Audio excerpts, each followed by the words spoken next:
If you look at the philosophical evolution of thinking in medicine, primary prevention was born out of that commitment to make our lives better. So Dr. Mohan comes with that thought. He has over 34 clinics that he has established in the world for diabetes, both research and for prevention of the disease as well as for treatment. He's been honored with, he's of course earned a PhD and a DSc, but he's been honored with honorary DSCs 3 times. He is an adjunct professor at the Universität in Germany, and he has traveled the world with his singular message. Sathya ideal healthcare is workable, feasible, essential, and reflects the future of healthcare. He's also a member of the Central Trust of the Sathya organization in India, and I heartily welcome Dr. Mohan. Sir, it's a privilege to have you here. Good morning to all my brothers and sisters. Thank you, Venkat, for that very generous introduction. I'd also like to thank Dr. Narendranath Reddy for inviting me. I remember, I think in 2009, he had invited me even back then, but due to another conflict, I couldn't make it. I've always been looking forward to this meeting, and therefore it's a great pleasure to be here.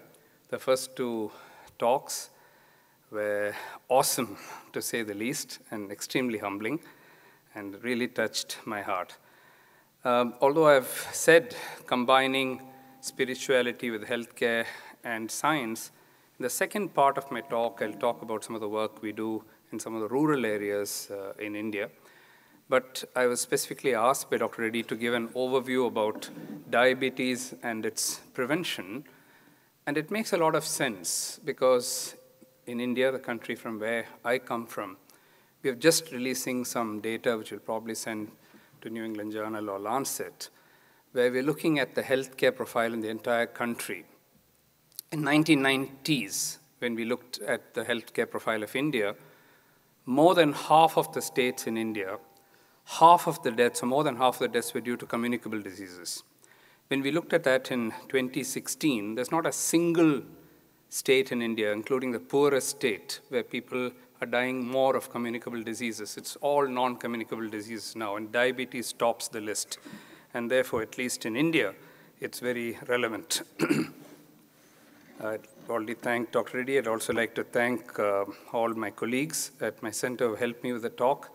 I have no conflict of interest to declare. All the funding comes from government-funded studies.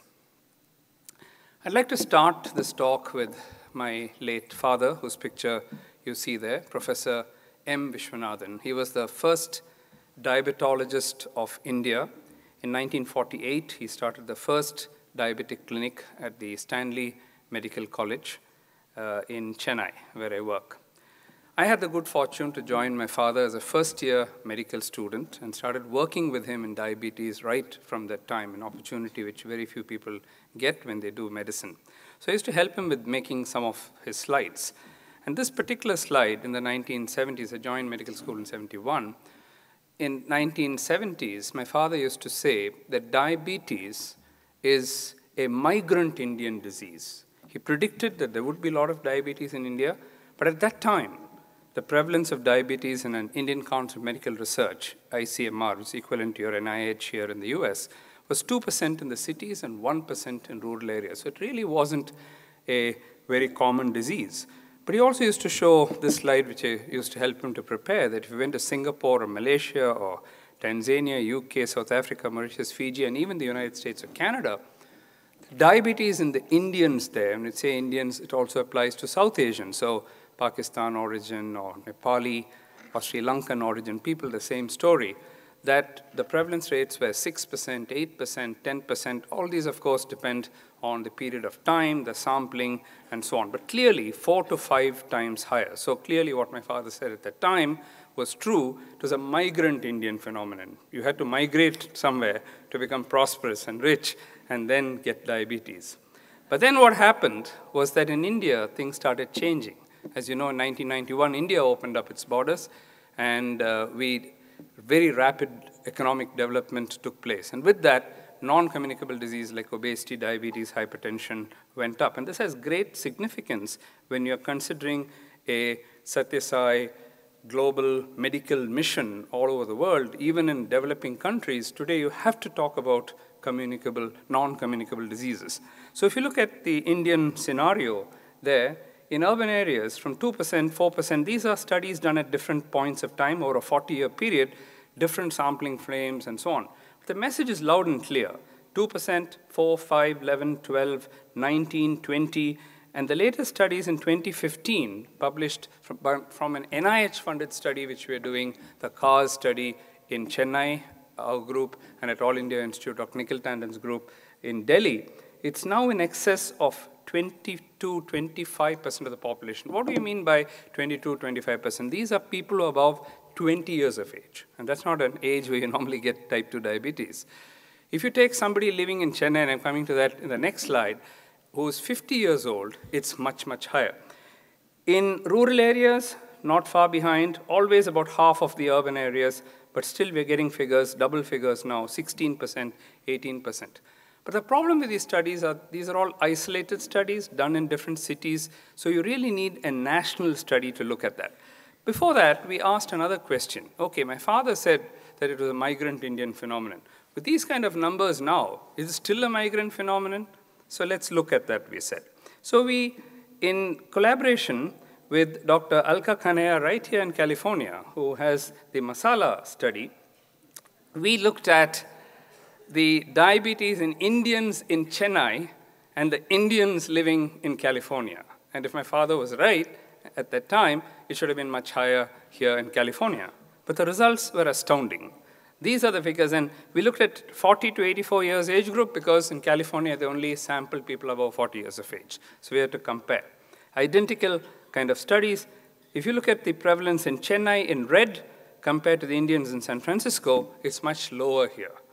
So I don't know if the father would have predicted it, but the clock has now gone a complete circle, and we actually have higher diabetes in Indians in India and not in migrant Indians. You'd have been completely wrong if you said that now. And what's frightening is that if you look at the 55 to 64 years age group or plus 65 years, half of the population is already having diabetes. And these are representative studies of the whole city of Chennai. And Delhi, not shown here, is even higher. So it's not just in one city that we're seeing. So at least in urban India, the prevalence of diabetes is almost half. Okay? Now, if you look at Chennai itself, if you look at pre-diabetes and diabetes, and I'll come back to pre-diabetes in a minute, if you add diabetes and pre-diabetes in somebody who's 55 or 60 years old, 68 to 73% of the population now has either diabetes or pre-diabetes. So very few normal people. We, in fact, struggle to get super controls. When we want to do some genomic studies, we want some normal people, we can't find them. Everybody has either diabetes or pre-diabetes. The other thing which is relevant to this conference is that it was considered disease of the rich, no longer. It moved to the middle class, and today it's affecting the poorest of the poor. Some of my drivers have diabetes, fishermen have diabetes, the slum dwellers in Chennai and all these cities have diabetes, and they simply cannot afford the disease to treatment of a chronic disease like diabetes. But let me get back to the whole picture of India. The ICMR INDIAB study is a study funded by the government of India, by the Indian Council of Medical Research, and this is actually sampling the entire country, the entire 1.34 billion people, the entire 29 states of country, and 2 union territories in a systematic manner, getting a representative sample. And what the study showed is that, and this was published in the Lancet Diabetes and Endocrinology about 8 weeks ago, where 15 states of the country, the data was presented. What we showed was that, yes, there's a huge amount of diabetes in India, but it's not uniform. Look at Bihar, where it's only 4%. And look at Tamil Nadu and Chandigarh, where it's 13%. And now these are not cities. The earlier figures might have looked higher because they're metropolitan cities where it's much higher. This is representative population of the whole state. It includes urban, rural, everything. And there we're talking about very, very high prevalence rates of diabetes. Now, what's even more worrying is that if you look at pre-diabetes, the stage before diabetes, it's even higher than diabetes. Now, that's bad news because it tells us that the epidemic is not over and you're going to get more and more people converting to diabetes.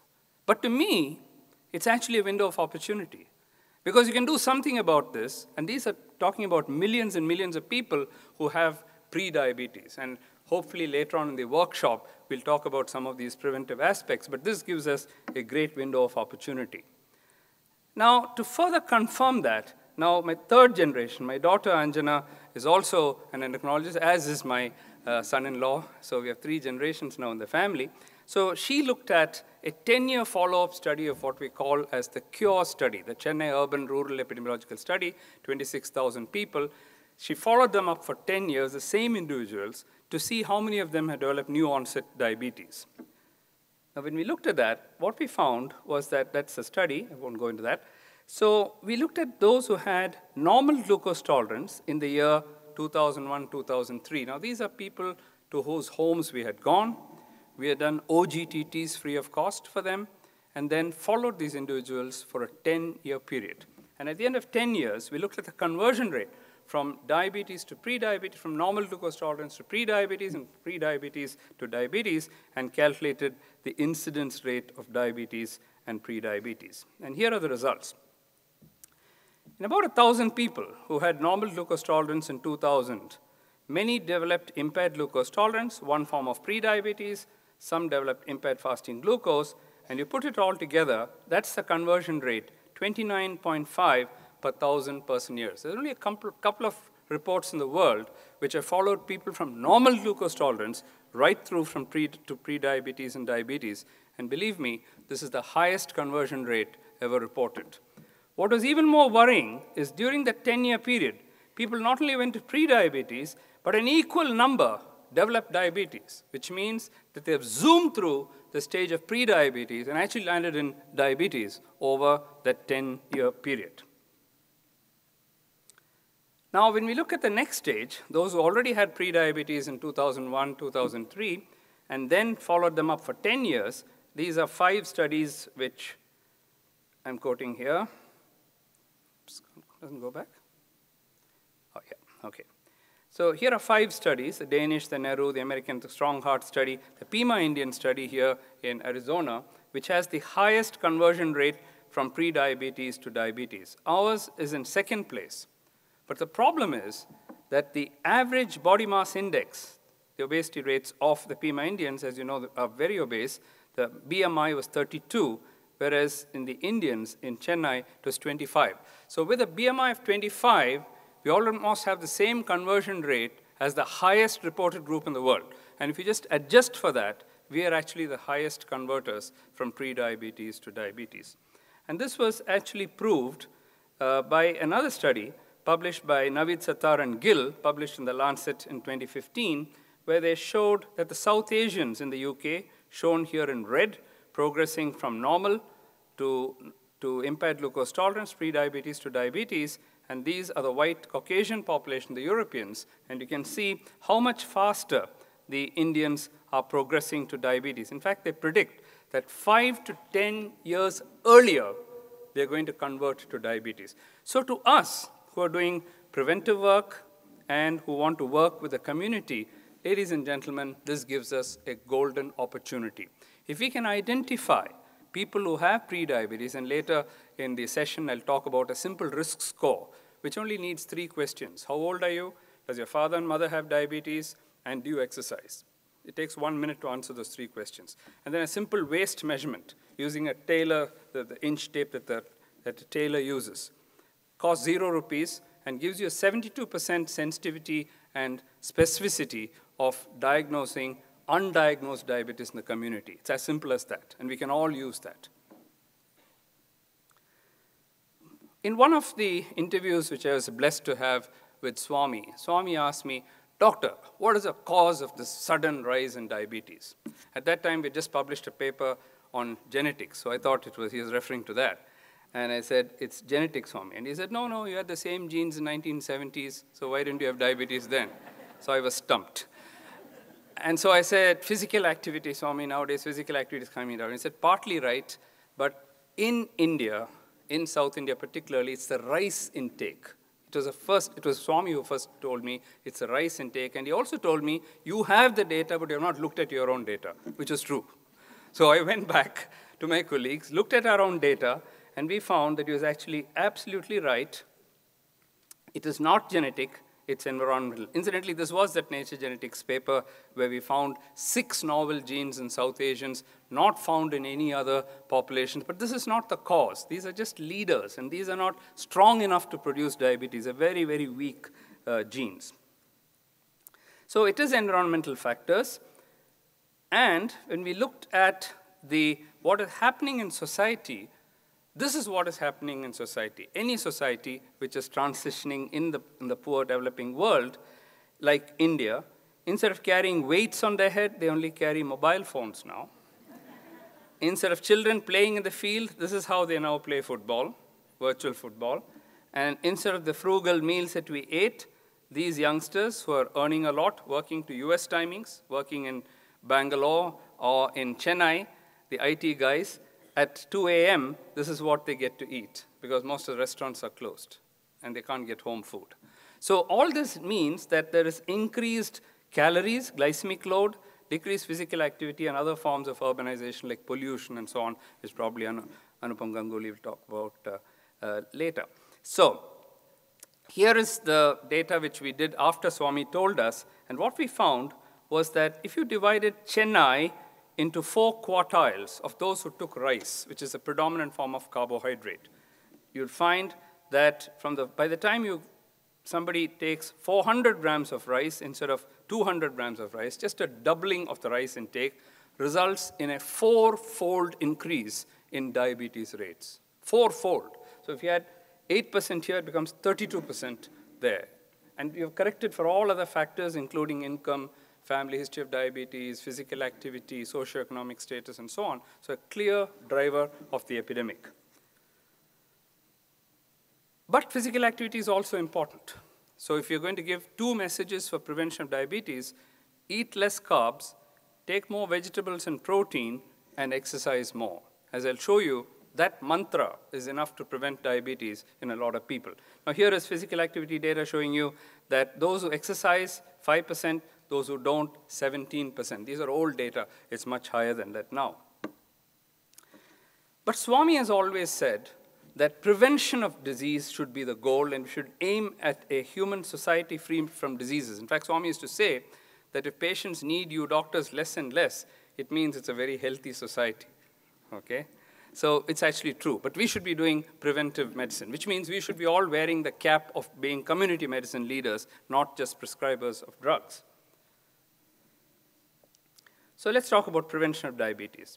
I'll show you the results of a randomized clinical trial, which we published. And Dr. Venkat Narayan at Emory University is one of my major collaborators. This was funded through the International Diabetes Foundation. That's my daughter, and that's Ranjini, who drives this project. And 2 of these young girls from Emory actually came to Chennai to do their PhD there on this particular project, Mary Beth Weber and Lisa Stame. So here are the results. What we did was that we took 600 people with pre-diabetes. One group, we made them exercise and gave them diet advice, and the other group, we just gave them standard care. It's a proper randomized clinical trial. The results were astounding. What we showed was that if you look at those with pre-diabetes, and there are 2 forms of pre-diabetes. This is impaired fasting glucose. Only your fasting glucose is elevated, 100 to 125 milligrams. Your 2-hour is normal. Then you have another group called IGT. Only the 2-hour is elevated, the fasting is normal. And then you have both. In those who have IGT, we are able to get very good results. Almost 36% reduction in the progression to diabetes, just by diet and exercise, and stepwise addition of metformin if it didn't work after a few months. Fantastic results. Almost, if you take 100 people, 36 of them, you can prevent them from getting diabetes. Very simple, very low cost. But look at here.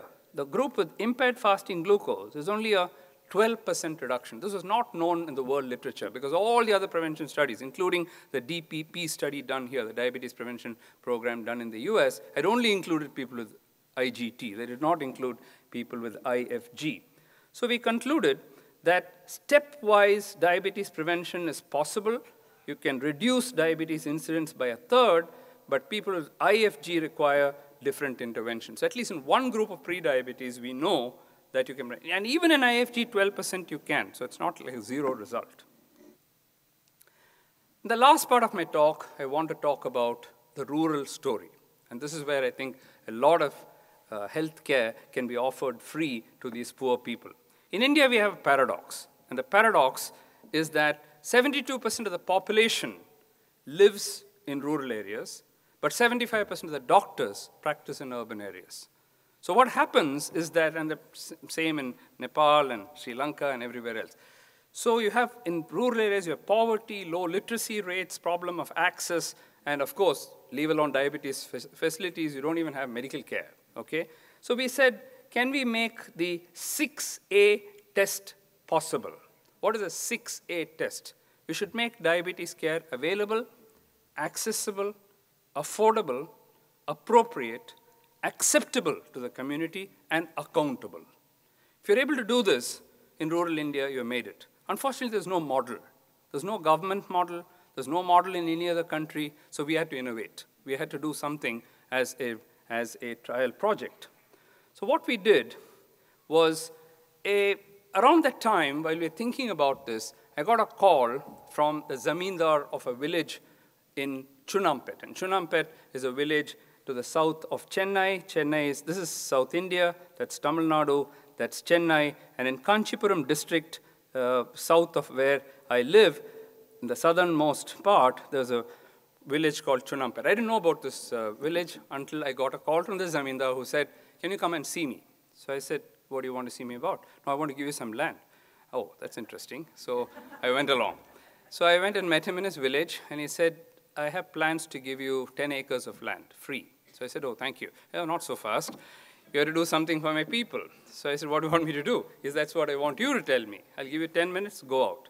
So that's where those 10 minutes, I formulated the Chinampas Rural Diabetes Project. I said, okay, this is a dream project now. He's giving us land, and if we do something there, we can reach out to the people there. So what we did was we went to the World Diabetes Foundation and said, can you give us a van, a mobile van, which will go around all the villages, of course, inspired by Swami and his mission.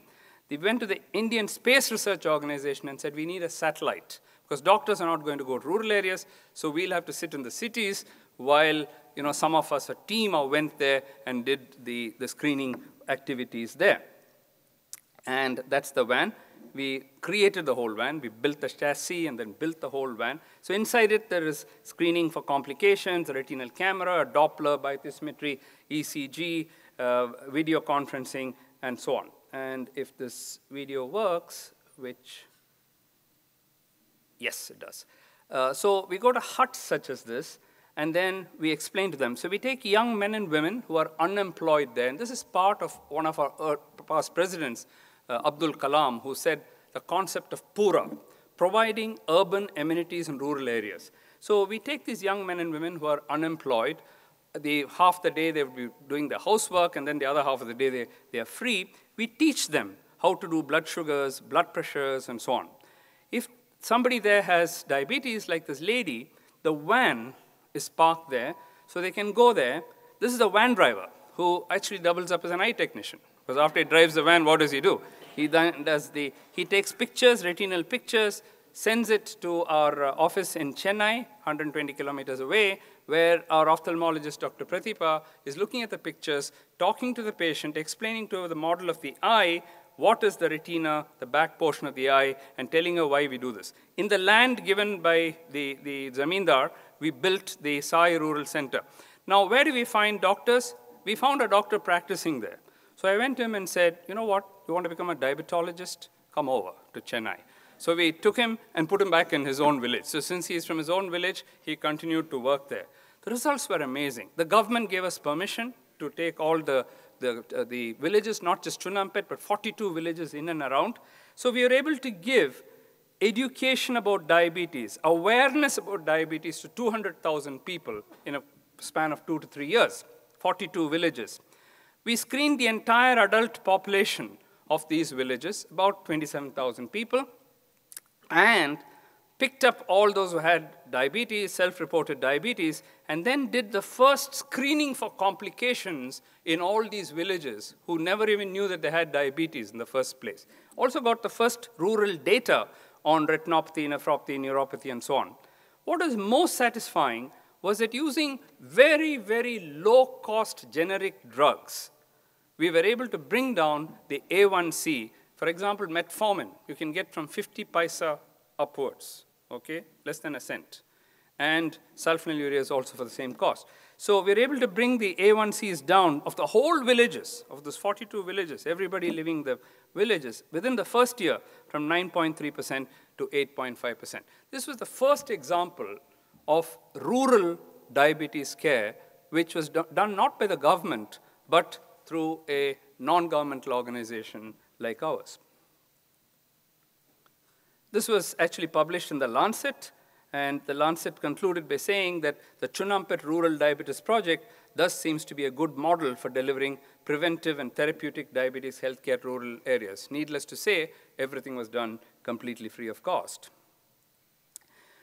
CNN covered this several times, Discovery Channel, the Le Monde in France, the largest French newspaper in the world, BBC, business magazines, they all covered it as a model to tell businessmen that why don't you adopt 100 villages? Or in the case of Ambani and so on, probably 10,000 villages. It wouldn't hurt them, probably a day's salary for them. So I think if we all come together, this is the power of people coming together. If each one of you worked in one of those villages in one of those countries and did just that little bit, just imagine the power sitting right inside this room. And it's so low cost and it's so doable. All that you need to do is to listen to the problem of people and then execute.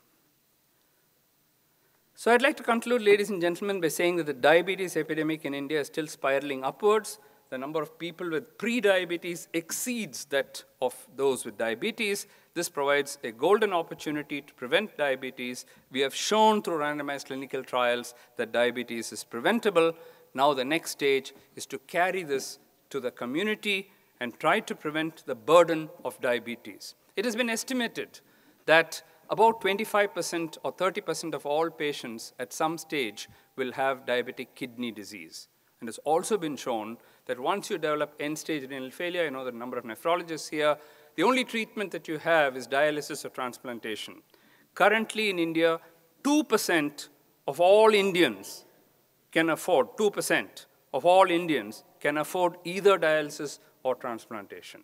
And therefore, the only thing that we can do is to prevent these non-communicable diseases. We simply cannot treat. Even the government will not be able to treat 70 million people who have diabetes today, 80 million people who are there waiting to convert to diabetes. Even a quarter of them, if they develop kidney disease, the government will not simply have the facilities or the resources. And therefore, the only thing we can do is to prevent diabetes. And I would appeal that the Sathya organizations can help to reach out to the underserved populations and also join hands with many, many other organizations who are ready to join us, the Rotary, the Lions, and many other spiritual organizations. I think tomorrow, when we look at healthcare, it's going to be mostly about non-communicable diseases. And it's not just diabetes, it's also hypertension, which can be easily linked to that. Heart disease is linked to that. Obesity is linked to that. Dyslipidemia is linked to that. Of course, I'm not talking about cancers and so on, which are also equally important, and mental health and many other non-communicable diseases. Thank you. Therefore, we can combine healthcare and science with spirituality.